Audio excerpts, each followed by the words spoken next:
Just over 2 months ago, I moved out of my childhood home to move into an apartment in Montreal to take a year off between my sophomore and my junior years of college.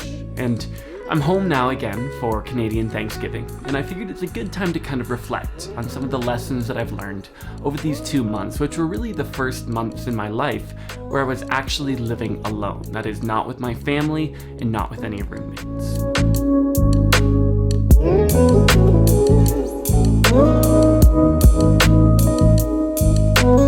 So when you're in high school or you're in college, you have a lot of incidental contact with people, by which I mean you have people in your classes, you have people in your dining halls, you have people on one concentrated campus, and as you make friends over time, you gradually start to see these people all the time. And what I've found in the real world, the last couple of months, is that I no longer have these kind of spontaneous social interactions because I'm no longer incidentally running into friends. I do have friends in Montreal, and I'm making friends in Montreal slowly but surely, and the problem is they're dispersed, and I generally am working alone or working with a small group of people that is generally the same group of people. It's not changing all the time like they would in classes. And so what this means is that I have to go out of my way to hang out with friends, to see people, to get social interaction. And this has proven to be a challenge. It's made me feel really lonely at times, even though I have people, that I could go to that are friends. It's just a different type of social interaction, one that I've had to adapt to. But I knew that this was going to be the biggest challenge, and I actually kind of see it as an opportunity, because the way that I see it, I'm going to have to deal with this eventually. At some point in my life, I'm going to have to learn how to be more proactive with my friendships, to go out of my way to build these relationships, and to really find a way to include people in my life while they might not be included in work or study or whatever I'm doing at that time. It's really important to me. And so it's good for me to figure that out now, when I still have 2 years of college ahead of me, as opposed to when I finish college and trying to figure it out while I have really nothing to go back to, nothing to fall back on. So there is a bit of a safety net, but at the same time, I don't want to spend 12 months completely alone. So I'm figuring this out.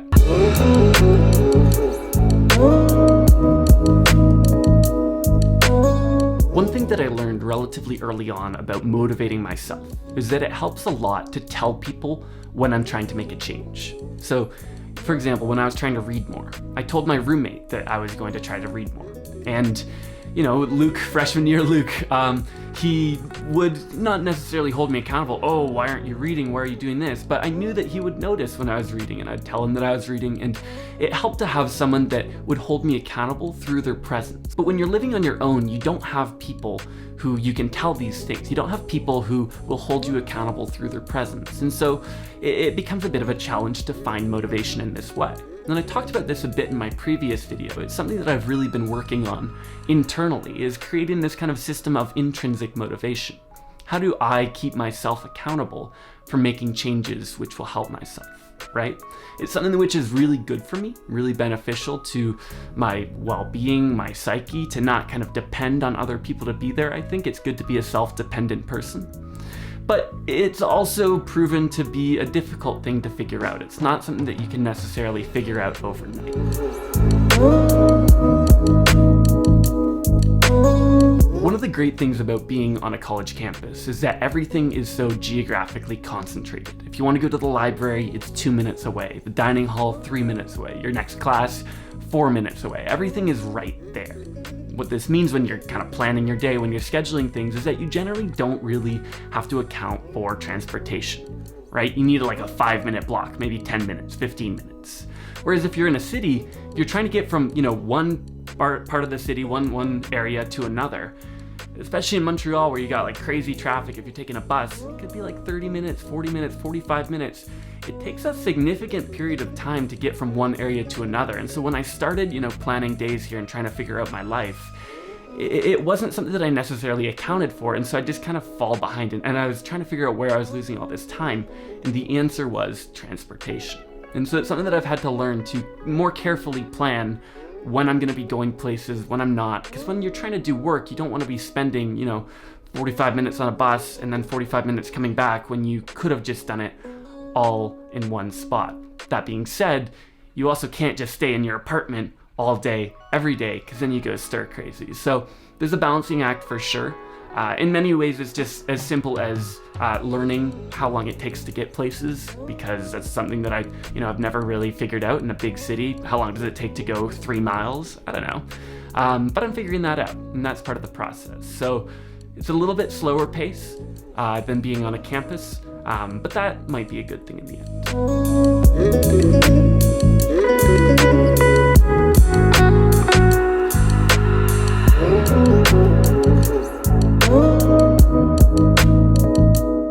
It's very different to kind of view a culture through feet on the ground than it is with your nose in a book, right? It makes a lot of sense to study religions and so on, and I love doing that, right? I studied Buddhism, I took an anthropology class last year, but it really doesn't compare to actually being on the ground and talking to people, and that's something that I've never really done. I've never been outside of Canada and America.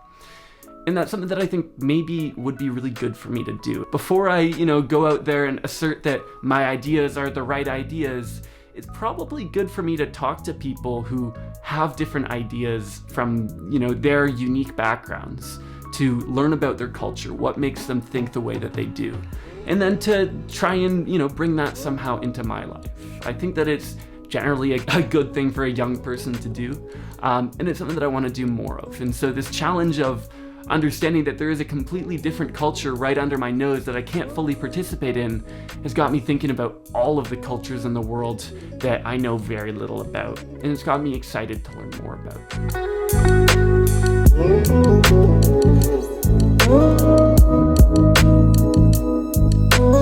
So the purpose behind this whole year was really to run an experiment on myself, where the hypothesis was, if I give myself a large degree of freedom, then I'll be able to better understand what I should study and what I should work on in the next, 2 to 5 years. We've been doing a lot of coding, and what I found is that the projects that I actually enjoy making, the coding projects, have a couple things in common. So one is that they actually have a real application to help people. I don't really like working on products which have a very roundabout way of bringing value to people, but primarily are designed to make money, right? That's just not really something which is fun for me to work in a problem-solving setting. And the other thing which these projects, which are fulfilling to me, have in common is that I have a large degree of autonomy. So I like being able to make decisions, and when I can make these decisions, it really does motivate me to work harder and to make sure that the decisions are seen through. Whereas I find that when I'm just handed a decision and told, go make this, it's a lot less motivating, because you start to question, is this the right decision to make? And so what I find is it helps me a lot to be working in a technical setting where I have autonomy. And what this probably means is that rather than working at a big tech company, I want to work at a smaller tech company, one which is meaningful and I have a large degree of autonomy, whether I start it or whether I'm working with other people. And I think this is going to be the most fulfilling for me. And what I hope that this freedom will continue to allow me to do is to explore other fields that I'm interested in and make a similar decision on those. So I want to explore psychology to a certain extent. I'm planning on doing that hopefully in the new year. And I think that this is going to be really helpful for me, because that's still a question in my mind. I think psychology is probably what I'm most likely to study at a higher level if I were to continue in school. I have to figure out, what is that world like? And to do that, I probably have to work in a lab. So I have the freedom to do that, and I'm probably going to try and do that in the new year. But for now, I'm going to focus on these technical projects and hopefully continue to see them come to fruition and share with you as they do.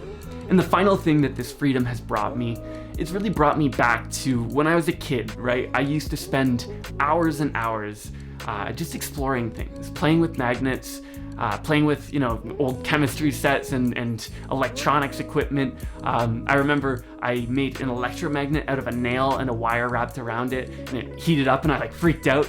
I would just do these things, and it wasn't for any particular purpose. It was just to explore and to be curious. And I've always had this curiosity, but gradually it feels like that freedom got taken away from me to explore those ideas. Having this huge degree of freedom where I have complete control over my time has freed up time for me to spend thinking about things like this and just playing with ideas for no reason other than because it's kind of fun. I'm just really happy to have that back in my life.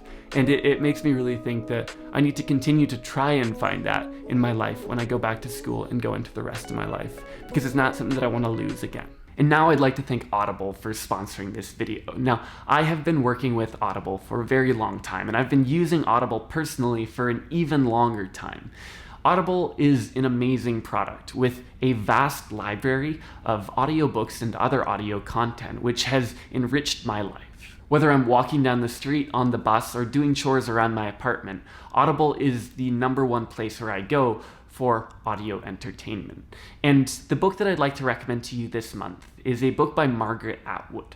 It's The Handmaid's Tale. It's a fantastic book which, even though it was written decades ago, is very relevant to today's political times. And what makes it so compelling to listen to right now is that she actually just released its sequel, which decades after the initial writing of The Handmaid's Tale, she's revisited the universe. And I don't want to spoil too much, but it's a fantastic second part in the series. It's called The Testaments. So if you're interested in checking out The Handmaid's Tale or The Testaments or any other audiobook on Audible's massive library, then head on over to audible.com/johnfish or text code JOHNFISH to 500-500. Doing this will get you a 30-day free trial with 1 free audiobook and 2 free pieces of Audible original content, giving you a grand total of 3 free pieces of audio content just by heading over to audible.com/johnfish or texting code JOHNFISH to 500-500. I use Audible every day. It is a fantastic product and I recommend that you check it out. All right, I'm John Fish. Thank you for watching this video. I really do appreciate your time. Feel free to leave a like, a dislike, a comment, and if you want to see more, feel free to subscribe. I will see you in a few days.